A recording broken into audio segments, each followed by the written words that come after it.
town of the good, the bad, and the weird. You either live by the gun, or you die by the sword.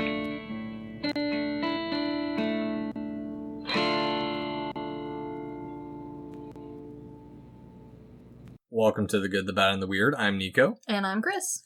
And today, Chris, I have a question for you. Yes. Have you ever laughed at a hearse as it walks by? Yes, every time. I'm just kidding. No. There's not very many hearses that go by. They also don't walk either. This is true. For those of you who haven't guessed already, we're talking about scary stories to tell in the dark. This is our third short? I think so. Yeah. So, we went and saw the new movie, Scary Stories to Tell in the Dark. Yes. I want to talk about this a lot, but I also don't want to spoil it at the same time. Yeah. I'll say this, if you've read the books and grew up on them like we did, it has a lot of nostalgia to it. Oh, definitely. The nostalgia goggles were heavy. But at the same time, it took these horrifying drawings when I was a child and actually brought them to real life. Yes. And I will say that I, for the most part, liked the scary imagery in this movie. I wouldn't say that this movie, for those of you who like scary movies, I wouldn't say this is an adult scary movie. No. This is pretty mediocre, but it kind of fits in with how the book was. The book wasn't really for adults either. Yeah, and that was one thing I was reading, because while I was watching it, I was curious how the movie was actually going to play out, because, one, I don't watch trailers, so I wasn't sure if it was going to be anthology series like Trick or Treat or VHS. Yeah. I do appreciate that they didn't do that. There's something Guillermo del Toro said when they were working on writing it, that it was never considered to be an anthology series because an anthology series is only as good as its weakest story. Yeah. And I will say the overarching story they picked to tie it all together, while I know probably not your favorite part of the movie. No. I do appreciate that it kept the same tone and style as the rest of the stories, so it didn't feel horribly out of place. Yes. And I do agree. For me, the overarching story was the weakest part of the movie. Yeah. But I get where they were going with it. Yes. The only thing I have to say about the overarching story is that I feel it wasn't sure whether it wanted to be a mature, closer to R-rated movie, or if it wanted to be more kid-friendly, because it's only PG-13. It is, but I also like that it kind of teetered back and forth. Occasionally, I would sit there and think, this is on the verge of too scary for our nice, soft friend who isn't big into scary movies. But then other times I'd be like, you know what? No, this isn't that bad. She can make it through this. Yeah. And I think that towing of the line also does rin back to the original books, and not just the original books, but the original author, because he wrote the Scary Stories books, which arguably, as many people argued back when they were still real big, were too much for some kids and not enough for other kids. Yeah, and it's kind of an interesting thing, because I picked up the books, and I didn't realize that I had only read the third one. Oh. I didn't realize that there were two before, and also I didn't realize that they were a compilation of folklore stories. Yes. The author, that's kind of his big thing. Scary Stories I think is probably his best known work. But for those of you who were spooky kids like me, and whose parents encouraged the spookiness, he's also responsible for another book that I grew up on called In a Dark, Dark Room, which is potentially a predecessor to Scary Stories. I think it's rated a level 2 reading, whatever that means anymore. So it's for pretty little kids, but it's very similar. It's got some goofy, kind of spooky imagery. It's a lot of short, scary stories. I think if you know the story of the girl with the red ribbon around her neck and she takes the ribbon off, her head falls off. Oh. That's where this story. Okay, I do know that one. Yeah. There's a lot of stories like that in this one where that was kind of this author's, that's what he wrote about. He's got a longer rap sheet than I realized he did. He wrote quite a lot. But they were all these, like, collective stories for the most part. Yeah, he focuses on folklore. He did. He has a lot of folklore, which now I want to read, now that I realize he wrote 3 or 4 of the... Like, I'm looking at the list, and, like, 3 or 4 of these were books that my grandmother had for the grandkids to read when they came over. So, I kind of want to pick up more of his books. I really enjoyed them, even as an adult. Yeah, and going back rereading them, there are some that are kind of scary. Like, yeah, they really do toe that line of, especially Harold. Oh yeah, oh Harold's one of those ones that sticks with you, and I'm very happy they picked it to put in into the movie. To be honest with you, all of the ones that they picked to go in the movie, I felt were really solid choices. They were all ones that I either remembered the artwork from, or I remembered the story pretty accurately. I'm pretty sure all of them come from the 3rd book, though. Yeah, I have the books, but they are somewhere at a relative's house, and I couldn't find them to revisit them before watching this movie, unfortunately. Yeah, because there's that heavy-looking woman, there's Harold, there's the head down the dismembered body down the chimney. Which I like how they redid that one, because if I remember that one right, I think it's just a head in the book. Yeah, just the head falls down. But we need a chase scene, and that story felt fair for interpretation. Yeah, and like we were talking about earlier, they really towed that line. Like, Harold's portion is dark, but it's not as dark as his original story. Yes. Which, the moment they showed him, I was very curious what they were even going to do with him, because for those of you who remember, it ends with him skinning someone and drying his flesh out on the top of a roof. Yeah. Yeah. I will say that the way they picked to do the imagery for this did a nice job of reminiscing back to the original artwork for the books, because I know there was a re-release for the artwork, but I don't think it was well received. So everyone went back to the original, the copy you have. Yeah. And so I felt like the movie did a nice job of having that, but not portraying it so closely that you lost that realistic sense. It still had a lot of the more classic horror elements in the visual style that I'm used to. Yes. Without crossing that line so hard that someone would just easily put their foot down and say, no, definitely not for a 13-year-old. And they also threw some twists in, like, you're thinking, okay, this thing's going to happen, and then it changes it just ever so slightly. Like, yep, definitely. I am actually very curious to see where this director's career is going to go. His name's Andre Overdal. Your guess is as good as mine. It's Swedish, but he did Troll Hunters, which I know you've seen. Yeah, I liked Troll Hunters, actually. And he also did The Autopsy of Jane Doe, which is the one I've seen more recently. Yes. Yeah. Another solid movie. It has that similar feeling, though. It does. And I also liked that this one, because the original stories and all of this author's writing were compilations of these tales, they did a good job of ending this one in such a way that gave you kind of that sense that in this world there are more of these stories. Yeah, and they do a good job of hinting at it. Yeah. Like, they reference the story where they brought a rat back from Mexico. Yeah. Thinking it was a hairless dog. Yeah. And the Hearst song gets a brief brought into. It's not really, the whole story isn't shown, but it's hinted at enough that if it came back later on in a sequel or something, I wouldn't be too surprised. Yeah, and the ending is... I knew you wouldn't be super big fan of the ending. Yeah, The ending is what brought it down from a potentially scary movie to, okay, this is a little bit more friendly. Let's just say it alludes to a sequel. Of course it does. Which is... But I also don't think that's necessarily the wrong choice for this movie. I mean, there are 3 of the books, and the whole... Like, the books' names all play off of the fact that they are sequels. Yeah.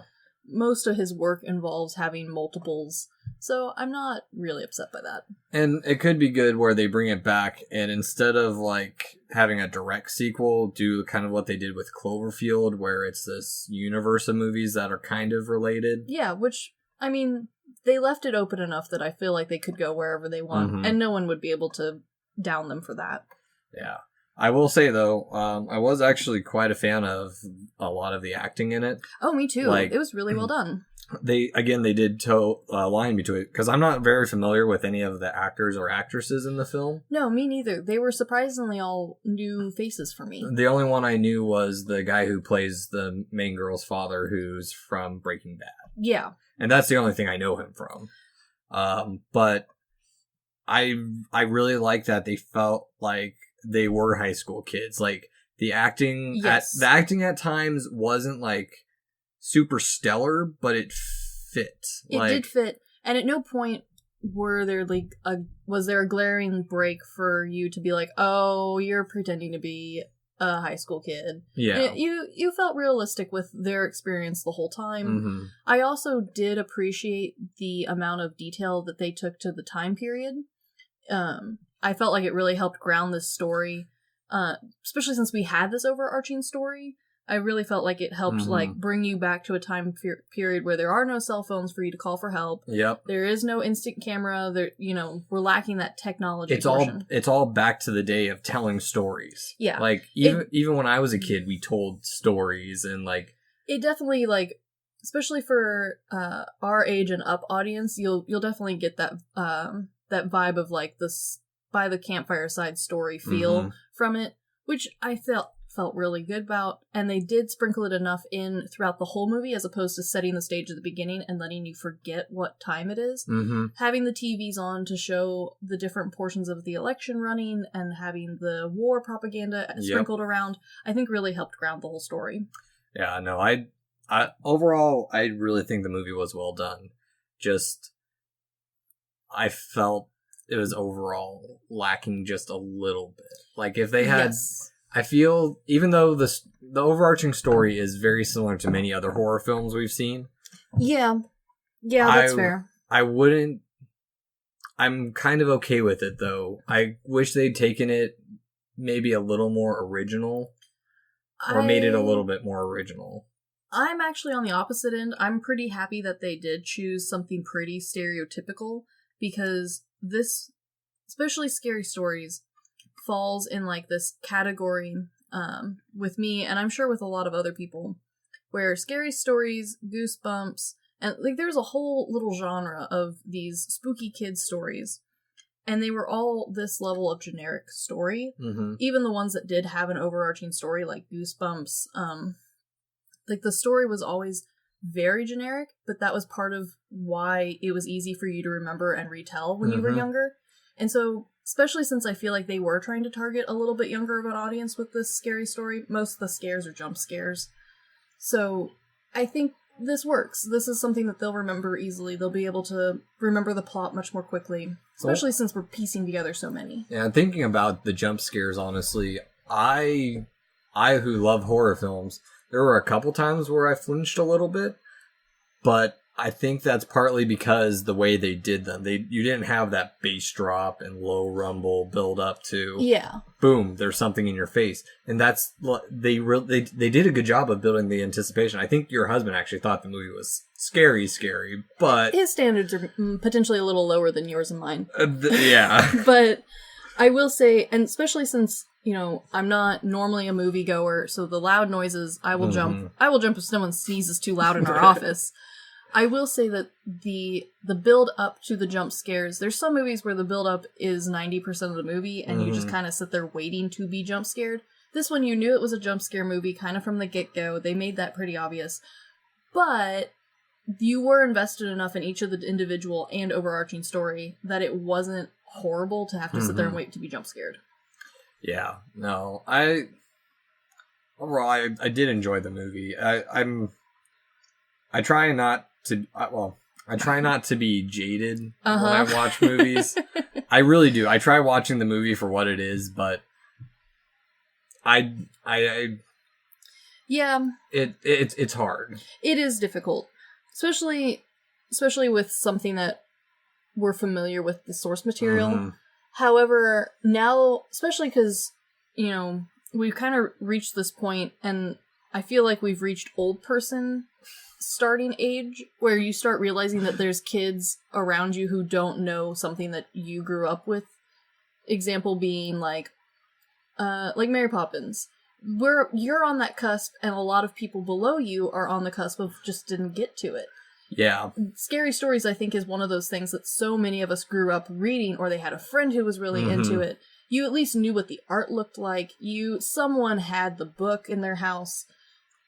But I don't know how popular it is anymore. Yeah, and I think with the rise of the internet, I actually spent the past couple days after watching the movie listening to creepypastas. Oh, yeah, this is so creepypasta-esque. Yeah, and that's the thing is, I've heard people talk about it before, that creepypastas have basically become the new urban legends. Like, what these stories used to be are the modern age now. But the unfortunate thing is people are starting to act more on... I mean, people have always acted on superstition and whatnot. Oh, sure. But, I mean, we had, 3 years ago, the 12-year-old girls who tried to kill their friend because of Slender Man. Yeah. I know there's more to that story. There's so much more. But... yeah. We're starting to see that breaking of reality and leaking in. Like, this whole movie, I was thinking of tulpas the whole time. Oh, just sure. because, for those of you who don't know, a tulpa is a thought entity at its basic form. Basically, if you think about it enough, if enough people are thinking about it, you can take something and make it reality. It's kind of like the game. And if I have to explain the game to you, you've already lost. Mm-hmm. But... yeah, I see what you mean, and it's kind of funny that you bring this up, though, because, we both went to Christian schools, I think. Is that correct? For a little bit, until I moved to Germany, then I was in the military public school system. So. A whole different ballgame over there. Yeah. But I distinctly remember, and it wasn't too much of an issue at my school, the one that I went to for the longest amount of time, mostly because we had a very tiny library. Yes. But I remember other of my friends who went to much larger schools. And also, there was always whispers of the parents, and, just in case you parents are listening, your kids know. I'm not stupid. We're sitting in the back of the car. We know what you're bitching about. Mm-hmm. But I distinctly remember these books causing a lot of fuss, because a lot of parents did think that they were going to put thoughts into kids' heads and that they were too scary for kids. Yeah. And, I can see why parents would think that. Granted, I don't think it was a problem, and, I also think that, just because it's in the library doesn't mean you have to read it. Yeah. But I understand why people think that, especially with the rise of, the internet, the creepypasta, and I know that it's expanded way on, because I know creepypasta isn't what it used to be, and I'm sure there's a new one that I'm too old to know about. I am too. Most of the stuff I was listening to is just, people's real encounters, so, oh, yeah, the real encounters. I remember those. Oh, I used to watch those all the time. But... there are people out there who will take a joke too far. There are people who will let a thought go too far. And when you're young and impressionable and easily brought into that sort of thing, I get where some of these parents were coming from. Yeah, and I don't think my mom actually knew I read these when I was a kid. I mean, she knew I was into folklore and myths and legends. But, I didn't read these until, I think, middle school. But for me, middle school started in 5th grade. Aha, so yeah. I still probably read them too young. But at the same time, I did research projects on medieval weapons. I'd gone to York and I'd seen the York Dungeons, which, for those of you who don't know, the York Dungeons is a wax torture museum. I want to visit it sometime. Oh, it's glorious. I distinctly remember, because I was so fascinated with it, because my school had old books on, weapons and medieval history, and... that's the first time I remember someone being so disgusted they had to leave. Oh. Ooh, that's my favorite. And I know I read these probably, what some people would argue too young, but I had a cool grandma. Thanks, cool grandma. And she had a pile of books, and so, Scary Stories was brought to me too early, but like I said, I started out with his other work of child, spooky, scary story fiction, and I don't remember even when that one started happening. That was probably... Like, from the moment Grandma could read to me, that story was probably being read, along with other ones, like, there's one where a bunch of clothing comes to life with a pumpkin head. It's definitely for kids, but, like, scary stories were something that I grew up with. Mm-hmm. Just because your kid was little didn't mean you didn't tell them. No. Or, like, one that apparently, I know other people must have read it, because it's a real book, and my grandmother owned it, but I'm the only person who has read it amongst our friends. It's called Scary Poems for Rotten Kids. I have never heard of this I book. know, no one has. And I know there's more than, like, just this one by this author.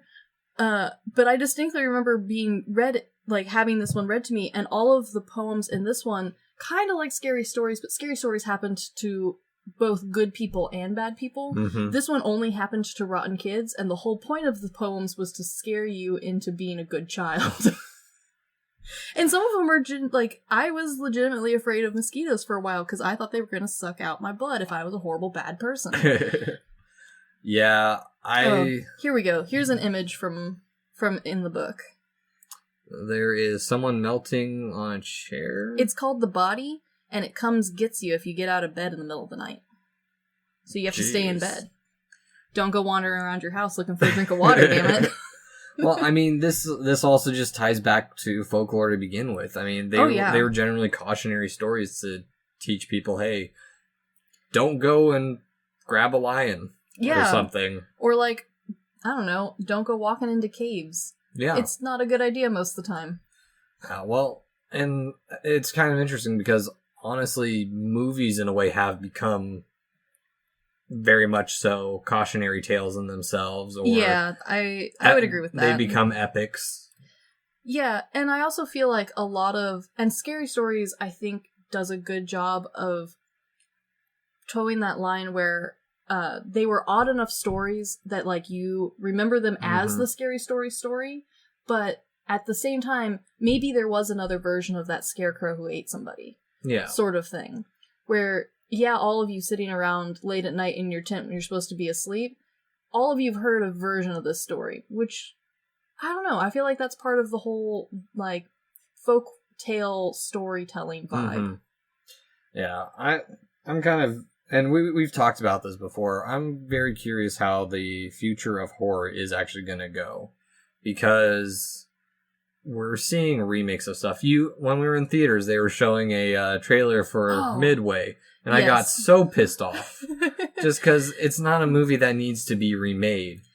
Same with, like, them rebooting, like, Halloween. Or rebooting, aren't they rebooting the Texas Chainsaw Massacre or something soon? I don't know. I feel like... Oh, The Grudge. That's what it was. That's what I saw. Yeah. Mm-hmm.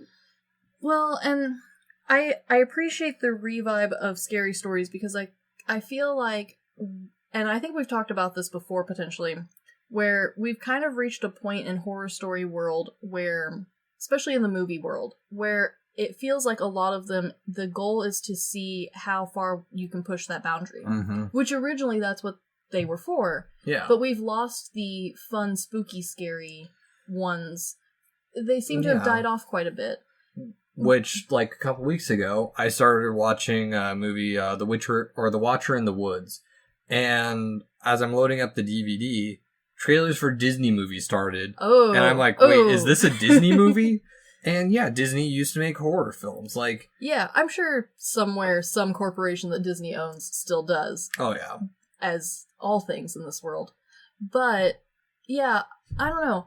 It feels like there used to be a pretty distinct line between, like, child-friendly scary movies like Hocus Pocus or Halloween Town, and then there was movies that were kind of closer to how Scary Stories is, where, oh, you're an old enough kid, you can watch these. Like, probably any of the classic horror films that we're thinking of, like Nightmare on Elm Street, Friday the 13th, Halloween, because those are all centered around teenagers. Yeah. That's about the time you start getting into those kind of movies more, or you're allowed to. Yeah. I mean, I watched sci-fi when I was young. I stayed up too late watching movies. But... Yeah, but that was about the age where, you'd have one friend whose parents were so cool and they'd let them watch that scary movie. And then, like, when you grow up, you're like, wow, this movie's not that scary. I don't know what the fuss was about. And now it's kind of reaching more of a point of, well, it's not really scary so much as it's a lot of gore. or it's a lot of psychology horror. Which, I mean, I like those movies. I love those movies. Yes. But I love a good standard, you're gonna go to bed, not have to worry about a thing, sort of scary story. It doesn't seep into your reality. Yeah, or if it does, it's more of like a, the chubby lady was kind of scary. But I'm gonna put her out of my mind now. Yeah. Yeah. No, I'm like I said, I like the horror elements in this movie. Oh yeah. It was very nicely done. I also liked the I guess we call them side characters. They weren't the main trio / quadro. For a little bit, yeah. For a little bit. I guess really we have a main character for this movie with some best friends and then side characters. And I liked the side characters a lot because in this movie, most scary stories, especially like scary stories for teenagers, the first people to go are the side people. And in this one, we kept a lot of them around until the very end. And I think that's why I don't like the overarching story so much, is the main character. Her story is so paper thin. Like, they could have done something really deep. Yeah, but... And just pushed it just that little bit more. That's all I was wanting, was just a little bit... I know you do, but I know why they did it. And this is going back to those creepypastas you were reading. How many of them were self-insertion? They were all first person. And that's pretty much what she was supposed to be. Like, they gave her just enough of a personality that the characters weren't talking to the camera. But at the same time, like, I feel like a lot of people could relate to her really easily, even if you weren't a writer. Most of us who went to go see this movie grew up watching scary stories. We were the spooky kid. Yeah, the weird one that read medieval weaponry books. Who made tiny trebuchets out of toothpicks at lunch. We had a long lunch. Jeez. But, like, we were the weird kids. We were the odd kids. So, like, we related to her very easily. And it's a lot easier to relate to the kind of quiet off girl than it is to the loud, obnoxious, weird trio in the backseat. No, I completely get that. That's like, when you play a video game with a silent protagonist, they intentionally choose... She's Link. Yeah, exactly. Yeah. And I understand why you're frustrated with it, because from an overarching storytelling point, it would have been cool to round her out more. But at the same time, she was bland enough that I cared for her, because she was me. Yeah. She was 12-year-old Christine, only cooler, because I was not allowed to decorate my room like that. I don't think I was either. Well, and that's the thing, is like, the horror movies I saw when I was a kid was much more different than what people are going to see today. Oh, sure. Like, I think the most violent horror film I saw before high school was Alien still. Alien, yeah, I feel like Alien's a lot of people's entry to horror, like, modern horror. Yeah. Or, not gore-esque horror, I guess. Almost Lovecraftian horror. Yeah, It's a very weird genre.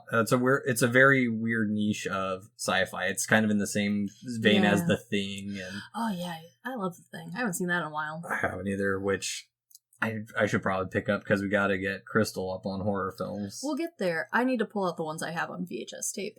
Yeah. VHS tape, by the way, is the way to watch old horror movies. That little bit of graininess. Beautiful. Yeah. And to be honest with you, the way this movie was shot and the way the audio happened with this movie, it didn't feel like a brand new crisp movie, like like all of the trailers we watched for the most part were focused on like how nice and cool and good the cinematography was looking. Especially with the war movie that you were complaining about. I feel like the whole point of that movie was, hey, look how much better our airplanes look than they used to. They did. No, I know. I know. But this one it didn't feel grainy. Like, I've seen those, and they always look wrong. This one didn't actually look grainy, but you felt the nostalgia vibe with it. It wasn't overly crisp. It wasn't overly well lit. Yeah. It was a nice in-between, grim, kind of gray, everything's a little bit too brown sort of movie. Yeah, and I think it's a grittiness. It's like... I've come across a couple films this past year that they've superimposed like the film breaking kind of stuff. Oh, yeah, that sort of filter thing. Yeah. But at the same time, one of them, I appreciated it more than the other. The other one just like, okay.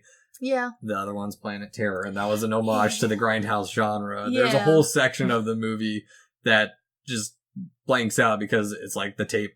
Oh, the tape ran out? Or no, it burnt up, and they've had to splice like an entire chunk of the movie out. Yeah, and while I will say this one from an acting and camera angle standpoint was definitely on the newer side, but it wasn't so groundbreaking that like in a couple of years this movie's gonna feel off. This one is nice, clean, easy watching movie. Good couple of jump scares in there. Nothing too crazy. It wasn't one of those ones that's constantly hitting you with them either. It was a good mix between visual horror and jump scares. It was nice. I liked it. It was as my husband confusedly said this morning, you mean it's a nice, scary movie? Yes, it's a very cute, scary movie. Yeah, like Trick or Treat. Yeah, it's a nice, cute, little scary movie, if you know what I mean. Yeah. For me, I wouldn't say I'm frustrated with the movie. I'm just a little bit disappointed in some of the direction it took. But overall, I did enjoy it. I would go back and rewatch this. Yes. I mean, this isn't a movie. I'm not going to go and seek out to buy it. But if I find it in like the $5 bin, I'll sure as hell pick it up. See, and I liked this movie a lot. I'm not a movie in theater sort of person, so I would have been perfectly happy not have seen it in theaters. I understand, like, from a box office point of view, like, I'm your, like, movie people's worst enemy, like, the people who don't want to go to the movie theater. Yeah. But I am very interested to see how, once this does hit DVD, if it's got good box art to it, I will probably pick this up and put it next to all my other books. Like, it's one of those ones that, like, because it was close enough to the original stories, and it wasn't, like, I did enjoy it. It was cute. I would probably watch it again every year as part of my Halloween tradition. Because, unlike you, who try to get through a whole bunch of stuff, I've got, like, 4, and they're all kid movies. Yeah. So, like, this would be a nice, like, add-on, like, fit in there sort of thing. And if it has similar art to the books that I have, which I have, like, the first print style with the black binding and everything, the real flimsy ones, and if it's got a similar art style to that, or even if they re-release the books to go with this, I'd probably buy it. They already have re-released the books. My copy says, soon to be a motion picture. Oh. On every single book. Oh. I don't know about that. Yeah, if it comes in a little box set, I'd probably pick it up for myself. Yeah. As for me, seeing this in theaters, I probably, if I would go see it in theaters, but if I had a chance to go see a matinee. Again, it's not one that I would pay full ticket price for. Yeah. I do like matinees, unfortunately. We don't have any of those. I will say though, if you're a person who's not super into scary movies like you and I are, you won't be disappointed with this, and if you get a group of friends together, this is a good, like, get to the movie theater together sort of movie. It's a good nostalgia film. For horror fans, it has its moments that are like, oh, this is... If I had seen this as a child, this would have traumatized me. And it does leave enough to the imagination where an adult imagination goes, oh, yeah, we just saw him, example, choking on hay. Well, in my head, that can continue farther where they don't have to show it. Yeah. So, like, it does leave enough to the imagination. I do think it would be a good group film to go see if you still have time to go see it. It's not super high on my list for movie theater, but I do want to own it. Yes, I completely agree with that sentiment, so. Yep. But, anywho, this has been the Good, the Bad, and the Weird Shorts. Thanks for listening. Peace.